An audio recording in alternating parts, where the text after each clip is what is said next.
So I was one of Betfair's first ever customers. I joined them about 7 days after they opened for business. The Betfair wasn't even sort of known back then. Betting exchanges were not a thing. And it was, this was right at the core start of everything that happened. So why did I do that?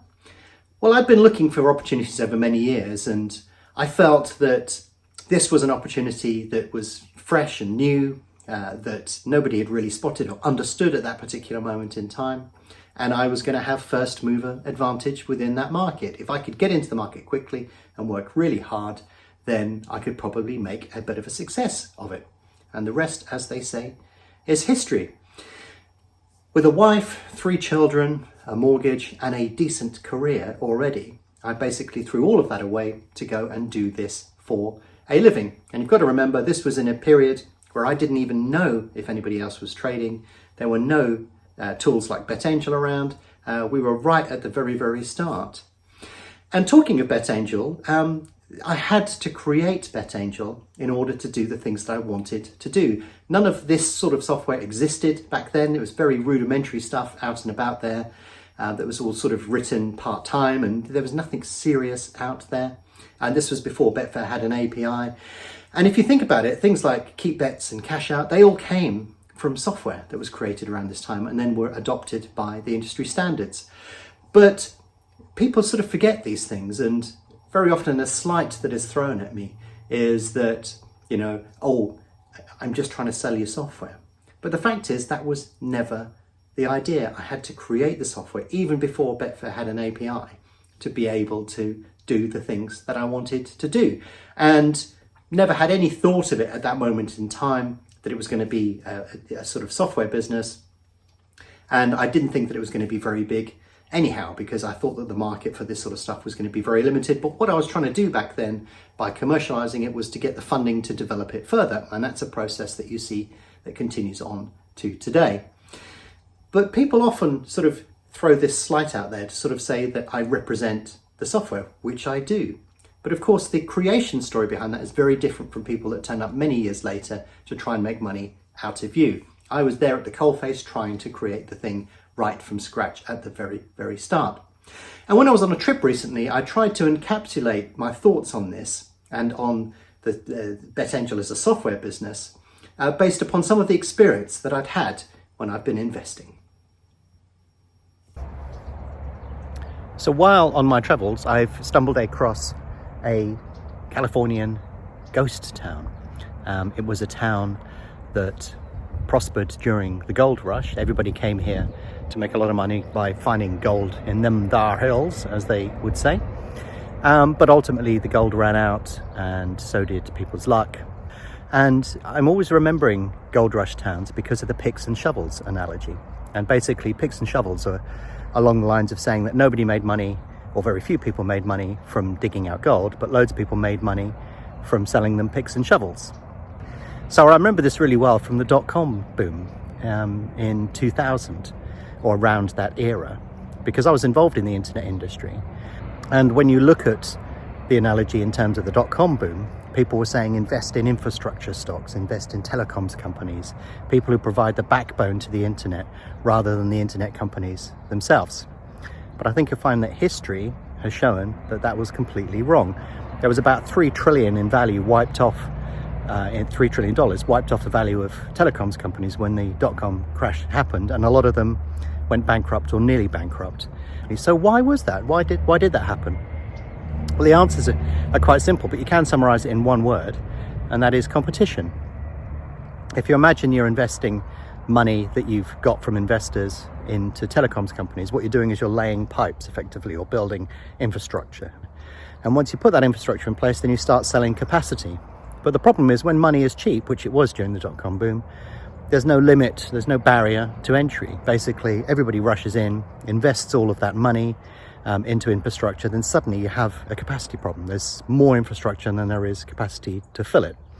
So yeah, if you have an industry where the barriers to entry are low, it means anybody can get involved, and it means that price becomes the predominant factor. Stuff gets commoditized quickly, and therefore, there's not much that you can do in terms of trying to yield a good profit out of that.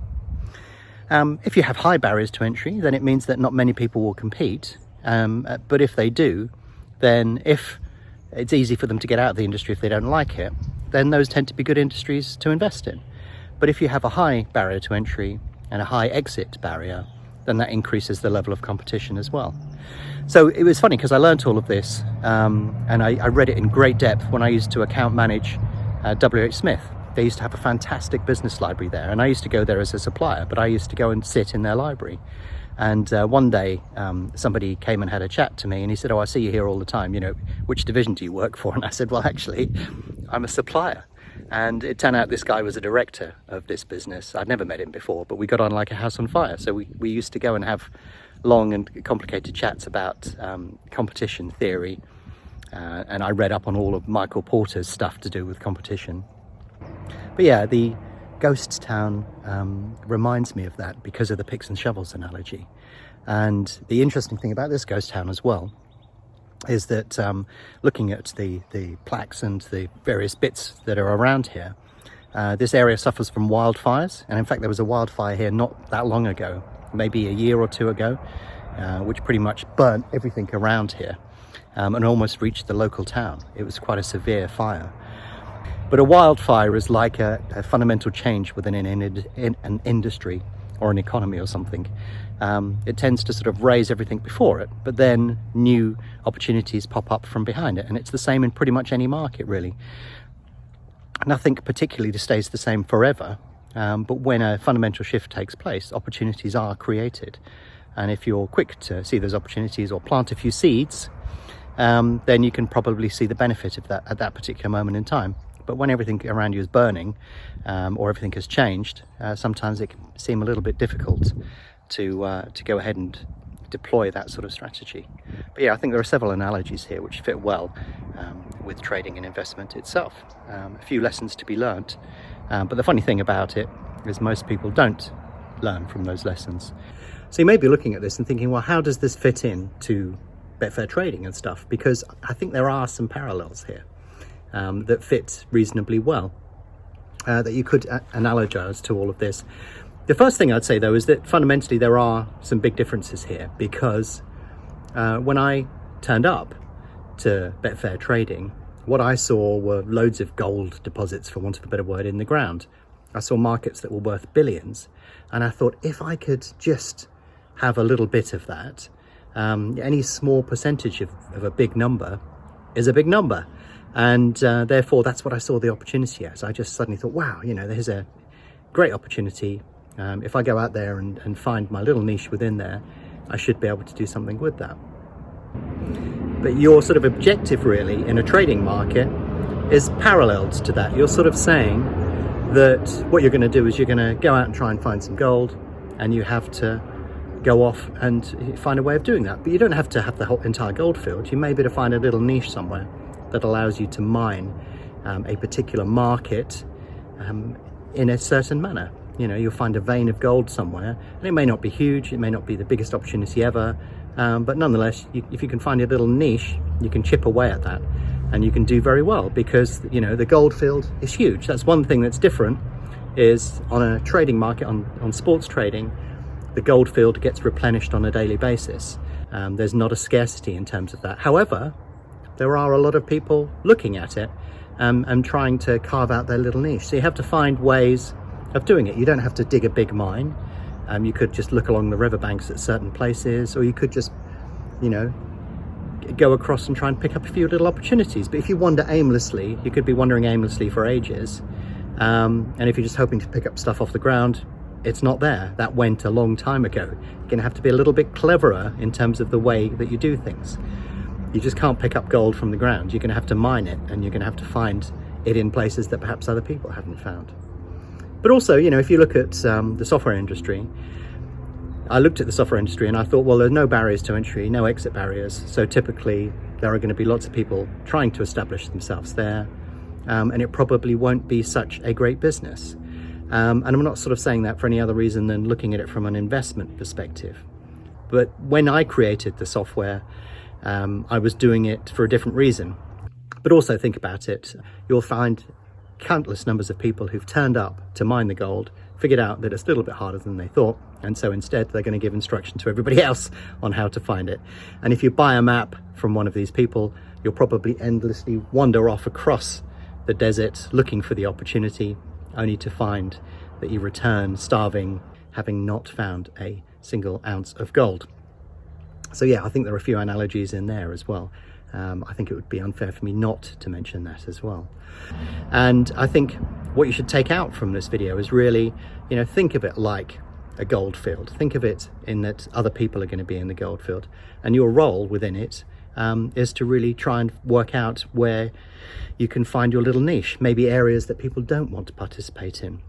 But also think about how you're going to do it better than somebody else, or think about it in terms of the way that perhaps somebody else hasn't thought about it. Because the parallels are there between the gold rush from many, many years ago to the dot-com boom that occurred in 2000 to what we're doing, and it will occur again in the future. History seems to never change, but people seem to forget it rather quickly. And I think if you approach any market, whether it be a trading or investment market, a sports or financial market, there are parallels to be had there that will give you some insight and ability to outthink what's going on within that market and what your true objective is. So yeah, I hope you've got something out of that. So I hope that's filled out your knowledge a bit more. It's difficult when I just stick a camera in front of me and start talking to it to know if I've got across all of the things that I was trying to say, which is why I've topped and tailed this video. But fundamentally speaking, BetAngel was created for a completely different reason. It was a conduit. It was the start, the creation. We had to do that in order to get to where we wanted to. And you can see from our development schedule that that's a process that continues to today. We're constantly adding new features, looking for new ways to do things. And that is because fundamentally speaking, it was a conduit for what we wanted to do. We didn't create it to exploit a situation in the marketplace. That we had no choice. We had to create it. And that's not to say it's not an important business, because we want to keep that funding flowing so that we can continue to develop it and do clever things. But the reasons for creation were very different from what you typically see out there. And that's not to say that that isn't a bad thing, because competition is good. It pulls things along and pushes them forward. But some, people within the market, and this is why I introduced this concept of map sellers, are there for a completely different reason. They see an opportunity, it's relatively low cost for them, they can sell something that's pretty much worthless, they can sell for reasonable amounts of money, and they don't have to invest much in it at all. Whereas if you look at how much money we have to invest and the cost of doing that within BetAngel, it's very different. And it's a very fundamentally different business, which is what I've tried to do when we were looking at different types of businesses and their structure.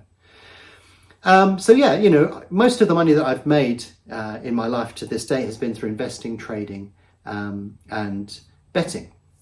And BetAngel was a conduit for doing all of that activity, not the reason that I chose to do it anyway.